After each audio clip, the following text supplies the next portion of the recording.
Os cuidados com a terceira idade devem ser diários. Entre as necessidades básicas estão alimentação e afeto. Mas para alguns idosos, a realidade é outra. Segundo o Ministério dos Direitos Humanos, cerca de 33 mil idosos já sofreram algum tipo de violência nos últimos anos no Brasil. No Maranhão, já foram contabilizados 11 mil casos.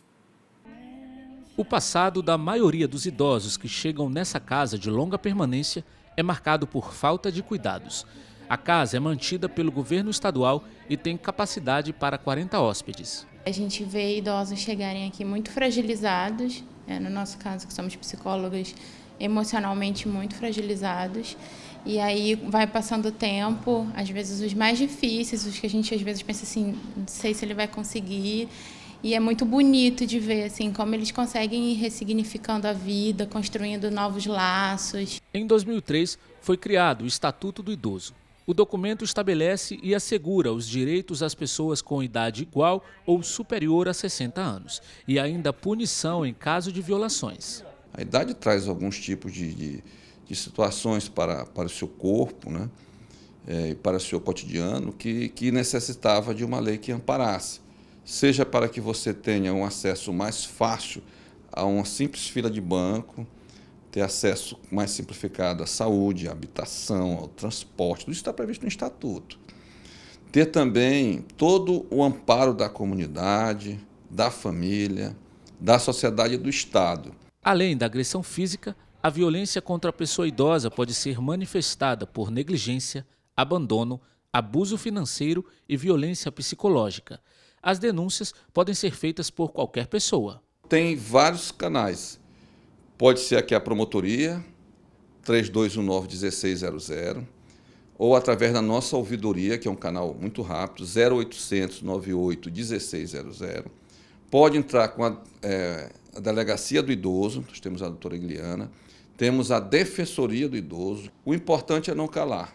Economia, tecnologia e comunicação. Esse trio forma a base de um grupo de pesquisa da Universidade Federal do Maranhão. Para aprofundar mais essa questão, eu converso agora com Ramon Bezerra, que é professor do Departamento de Comunicação e do Programa de Pós-Graduação em Comunicação da UFMA de São Luís, mestre e doutor pelo Programa de Pós-Graduação em Comunicação da UERJ, a Universidade Estadual do Rio de Janeiro, e líder do grupo de pesquisa etc., que reúne economia, tecnologia e comunicação, também do Departamento de Comunicação da UFMA. Ramon, muito obrigada, bom dia, obrigada por ter aceito o nosso convite. Bom dia, o prazer é meu, também agradeço o convite. A primeira pergunta é, o que é e como funciona o grupo de pesquisa etc.? O etc. é um grupo de pesquisa que foi fundado há pouco mais de um ano e reúne pesquisadores aqui da UFMA e de outras instituições em torno dessa temática, como você falou, comunicação, tecnologia e economia. Então, são desenvolvidas diversas pesquisas por todos esses pesquisadores em conjunto, individualmente, na UFMA e fora da UFMA também. Reunindo essas questões sob diversas perspectivas. Por exemplo, tem pessoas que estudam amor e economia, tem pessoas que estudam as mudanças nas formas de vida dos modelos de trabalho, nas formas de geração de renda e receita. Há quem estude audiolivro, games e várias temáticas, mas reunindo sempre essas três questões, comunicação, tecnologia e economia. Na prática, o etc. se reúne semanalmente com as duas pesquisas, atualmente aqui na UFMA, nós temos duas pesquisas em funcionamento, as duas coordenadas por mim. Uma sobre economia da confiança e a outra sobre empreendedorismo e colaboração. Essas duas pesquisas, nós nos reunimos semanalmente para pensar os modelos de trabalho, levantar dados, estudar e organizar a sistemática da pesquisa propriamente dita. E com os pesquisadores que estão à distância, estão em outras cidades, nós fazemos pesquisas pontuais que resultam em alguns artigos ou alguns eventos. Agora, esse tripé, economia, tecnologia e comunicação, por si só, dá para sentir que vem resultado promissor, né? Sim, quando eu propus o etc., a ideia era exatamente focar nessa temática, porque essa tríade aí me parece muito importante. A economia ela é uma ciência, ela é uma área específica, a tecnologia ela permeia todas as áreas e a comunicação é uma outra área. Quando eu propus juntar essas duas ciências a partir da tecnologia, foi exatamente por observar que a gente tem várias dinâmicas na sociedade, não hoje, sempre existiu, que alteram os nossos modos de vida. Porque aí cabe dizer uma coisa que eu acho que é importante. Eu sou da área da comunicação, não sou economista, então como é que eu posso falar de economia? É porque eu não trabalho a economia enquanto financiarização. Eu entendo a economia como uma área da sociabilidade humana, a partir da qual nós organizamos as formas de viver. Porque todo mundo precisa consumir, todo mundo precisa acessar bens e serviços para viver. E dependendo da forma como você consome, você vive de uma maneira que pode ser diferente.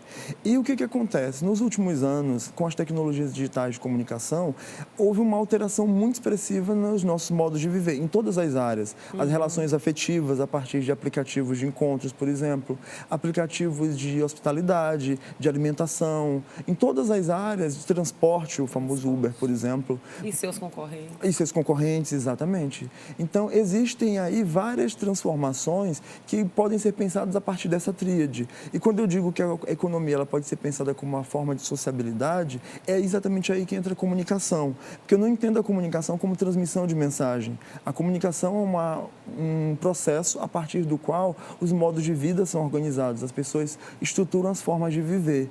Então, estudar essa tríade hoje é uma forma de estudar os modos de vida que estão sendo constituídos em todas as áreas que eu citei e outras, como os espaços de trabalho compartilhados, como os chamados coworkings e várias outras áreas. Você lançou um livro em fevereiro deste ano, Economia da Confiança, que é a adaptação da sua tese de doutorado. O que é exatamente a economia da confiança?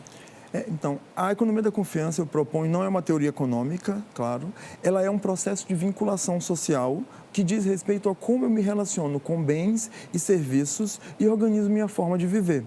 E a economia da confiança, então, ela tem 3 eixos, tal como eu proponho. A dinâmica entre pares, que diz respeito às tecnologias digitais de comunicação e está ligado ao modo de funcionamento desse processo de vinculação social.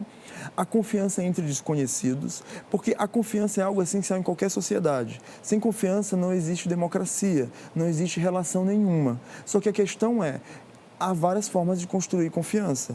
E ao longo dos últimos anos, nós começamos a experimentar outras formas de construir a confiança, muito influenciado pelas tecnologias digitais de comunicação. É só pensar que durante muito tempo tinha aquela máxima de não fale com estranhos. E hoje as pessoas não só falam com estranhos através da internet, como se hospedam na casa deles a partir do Uber e do Couchsurfing, como pegam caronas a partir de aplicativos como BlaBlaCar, por exemplo. Então elas estão fazendo muitas outras coisas com estranhos, coisas que até pouco tempo atrás você fazia a partir de uma instituição que regulava aquelas relações. Você pegava um táxi porque você tinha todo um organograma institucional que garantia confiabilidade naquele sistema. Agora são pessoas comuns que fazem isso. Você só viaja e se hospeda na casa de uma pessoa e não mais num hotel, a partir de uma relação que for construída numa plataforma. Você vai viajar, por exemplo, para Israel e quer comer uma comida típica da cidade. Aí o que você faz? Ao invés de ir num restaurante, você pode ir na casa de uma pessoa que você conheceu a partir de uma dessas plataformas. E é exatamente dessas outras formas de construir a confiança que fala a economia da confiança. E o último eixo é a abundância de recursos, que aí eu questiono uma máxima da economia. A economia foi construída, a economia enquanto ciência, a partir da ideia de que existe escassez de recursos. E eu digo que não existe escassez, existe abundância. Tudo depende da forma como os recursos são geridos e podem ser acessados. Porque, por exemplo, quando eu penso que a hospitalidade funciona só em hotéis, eu acabo muito preso na escassez, porque eu preciso construir um prédio, tem um número limitado de quartos. Mas quando eu penso que a hospitalidade ela pode ser na casa de qualquer pessoa que tem um quarto vago ou mesmo um colchão de ar na sala, eu amplio as possibilidades. A mesma coisa na experiência de transporte, de alimentação, em todas as outras áreas que a gente pode pensar. São Luís está preparada ou está se preparando para a economia da confiança? Essa é uma boa pergunta. É arriscado responder isso de maneira definitiva, mas a gente tem que considerar alguns fatores. A primeira coisa é acesso à internet. No estado do Maranhão, que é um dos estados do país ainda com um dos menores índices de acesso à internet.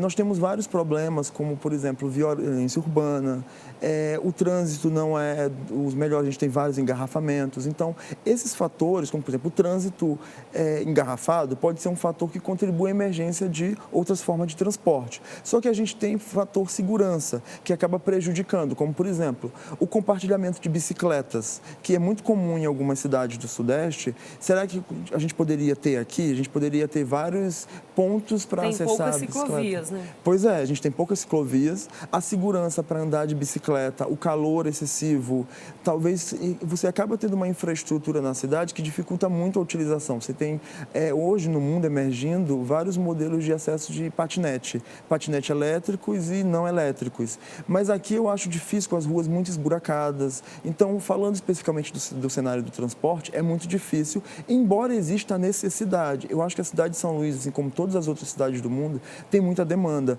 mas a gente ainda precisa melhorar a infraestrutura.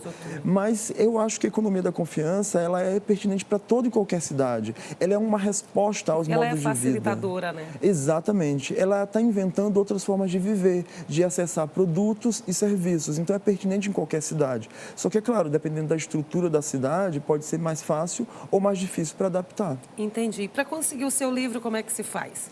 Bom, o livro hoje está disponível em diversos sites, como na Amazon, no Submarino, na livraria da Martins Fontes e no próprio site da editora Pris.